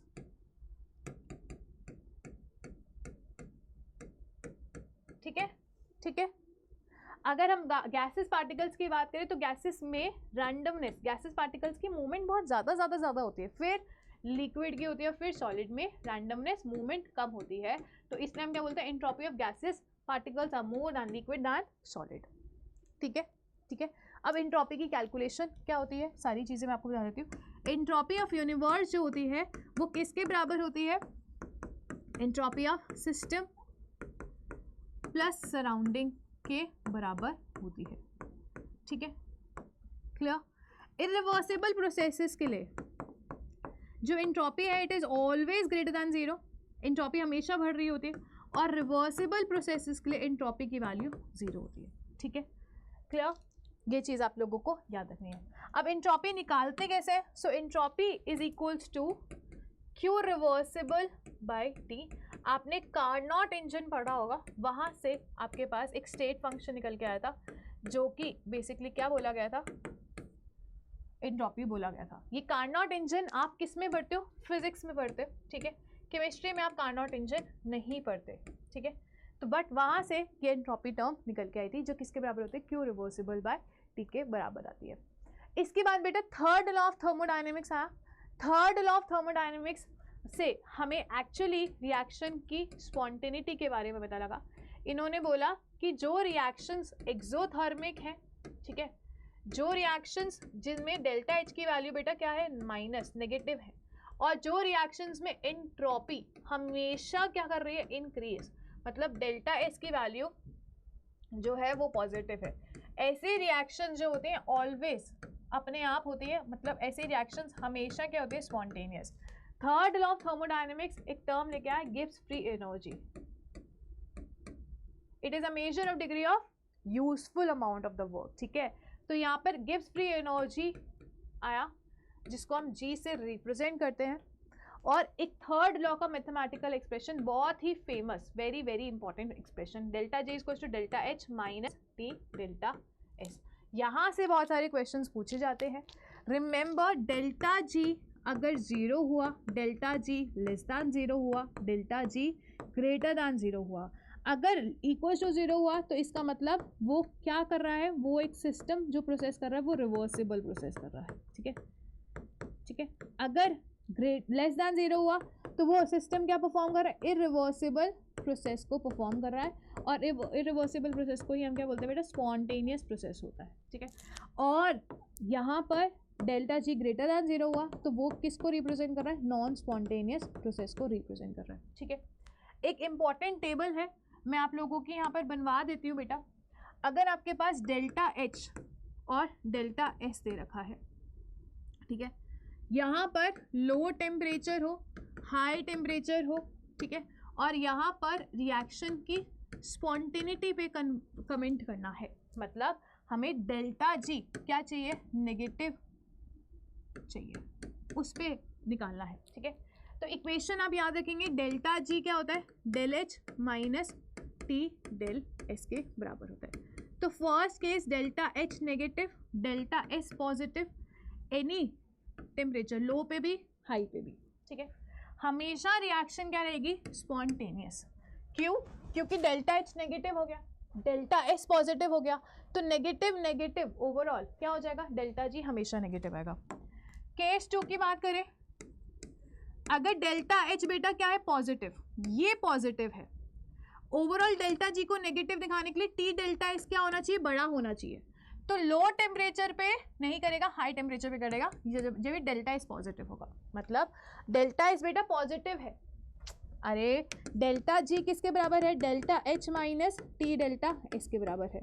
तुमने बोला डेल्टा एस क्या है, पॉजिटिव, डेल्टा एच तुम बोल रहे हो पॉजिटिव, तो डेल्टा जी को नेगेटिव बनाने के लिए ये टर्म बड़ी होनी चाहिए ना, टेम्परेचर बड़ा होना चाहिए ना, तो टेम्परेचर बड़ा होगा तो ही रिएक्शन क्या होगी, स्पॉन्टेनियस। लो टेम्परेचर पे स्पॉन्टेनियस नहीं होगी, ठीक है, ठीक है। थर्ड सेम, अगर डेल्टा एच को, ये आप याद रख लेना, डेल्टा एच पॉजिटिव है और डेल्टा एस भी क्या है बेटा, पॉजिटिव, तो स्पॉन्टेनियस होगा process at high temperature, high temperature पे स्पॉन्टेनियस होगा। यहाँ पर डेल्टा एच नेगेटिव है, डेल्टा एस पॉजिटिव है, spontaneous at any temperature, reaction spontaneous होगा एट एनी टेम्परेचर, ठीक है। थर्ड केस आप ले लो, अब ये नेगेटिव कर लेते हैं और इसको भी नेगेटिव कर लेते हैं, पॉजिटिव पॉजिटिव हो गया, नेगेटिव नेगेटिव हो गया, फिर एक केस पॉजिटिव और इसको नेगेटिव कर देते हैं। चलो पहले हम ये वाला कर लेते हैं, पॉजिटिव और ये वाला नेगेटिव, ठीक है। अब ध्यान से देखना, डेल्टा जी क्या हो गया, डेल्टा एच तुम बोल रहे हो पॉजिटिव है, माइनस टी डेल्टा एस को भी तुमने क्या बोल दिया, नेगेटिव। अब ये नेगेटिव नेगेटिव तो पॉजिटिव हो गया ना, नेगेटिव नेगेटिव पॉजिटिव हो गया, टेम्परेचर हमेशा पॉजिटिव होता है, तो इस केस में डेल्टा जी ऑलवेज पॉजिटिव आएगा। तो इसका मतलब ये वाली जो रिएक्शन है थर्ड केस में कभी नहीं होगी, चाहे वो लो टेम्परेचर हो चाहे वो हाई टेम्परेचर हो, कभी नहीं होगी। तो इसका मतलब थर्ड केस में तुम्हें लिखना है, when delta H is positive and delta S is negative, reaction is non spontaneous always, हमेशा, ठीक है। एंड लास्ट केस आ जाता है बच्चा, लास्ट केस क्या होता है, फोर्थ केस, ये नेगेटिव ये भी नेगेटिव। अब डेल्टा जी किसके बराबर हो गया, नेगेटिव माइनस ऑफ टी, और डेल्टा एस भी नेगेटिव है, तो माइनस टी और माइनस माइनस ये पॉजिटिव कर देते हैं, ठीक है, ये नेगेटिव, इस तरीके से। तो ये टर्म मुझे ज़्यादा चाहिए, डेल्टा एच वाली टर्म ज़्यादा चाहिए, तो इसका मतलब टेम्परेचर कम होना चाहिए। तो लो टेम्परेचर पे होगा, हाई टेम्परेचर पे ये चीज़ वैलिड नहीं होगी, तो रिएक्शन स्पॉन्टेनियस होगा। तो इसका मतलब फोर्थ केस में when delta H is negative and delta S is negative, then reaction is spontaneous at low temperature. तो काम की बात हमारी क्या है, उसको एक बार मार्क कर लें। काम की बात क्या है, अगर आपके पास del H negative del S positive है तो इसका मतलब हमेशा spontaneous, del H positive del S positive है तो इसका मतलब ये स्पॉन्टेनियस होगा हाई टेम्परेचर पे, ठीक है। फोर्थ इंपॉर्टेंट पॉइंट, यहाँ पे अगर ये पॉजिटिव है, delta H positive del S negative है, तो इसका मतलब रिएक्शन नॉन स्पॉन्टेनियस है, कोई भी आप ले लो टेम्परेचर। फोर्थ इंपॉर्टेंट पॉइंट ये रहा, del S negative del H negative, तो रिएक्शन स्पॉन्टेनियस होगा लो टेम्परेचर पे। इंपॉर्टेंट चीज़ है, स्पॉन्टेनियस होने के लिए डेल्टा जी नेगेटिव आना चाहिए, ठीक है। सो फाइनली यहाँ पे हमने पूरा थर्मोडायनेमिक्स कर लिया है, ठीक है। आप लोगों को अगर आप नीट 2026 या 2027 के लिए प्रिपेयर कर रहे हैं, आप लोगों के लिए एक बहुत ही अच्छी न्यूज़ है, एंड दैट इज़ हम लोग बैच लॉन्च कर रहे हैं। ये बैच स्टार्ट होने वाला है 15 अप्रैल से, ठीक है। अगर आप लोगों को बैच में इनरोल करना है तो आपके लिए एक सुपर धमाकेदार ऑफर है विच इज़ वैलिड टिल 7 अप्रैल, ठीक है। 7 अप्रैल तक ही ये वैलिड है। आप लोगों को हर बैच में हम दे रहे हैं 5100 का ऑफ, ठीक है। अगर हम बात करें आपके पास कौन कौन से बैचेस अवेलेबल है, तो if I talk about class 11th बच्चे जो अभी अभी 11th में आए हैं और नीट 2027 को देने वाले हैं, तो उनके लिए बच्चा हमने लॉन्च करा है टारगेट बैच, ठीक है। और जो बच्चे क्लास 12th में रिसेंटली आए हैं और 2026 में उनको नीट एग्ज़ाम देना है, तो उनको हम 12th के साथ साथ नीट की प्रिपरेशन करवाएंगे, उसके लिए उनके लिए हमने लॉन्च करा अचीवर्स बैच, ठीक है। ये तो इंडिविजुअल बैचेस हो गए। कॉस्ट प्राइस टिल 7 अप्रैल दोनों बैचेस में से कोई भी अगर आप बैच लेते हो तो उसका कॉस्ट प्राइस है 2999, 3000 का ईच बैच है।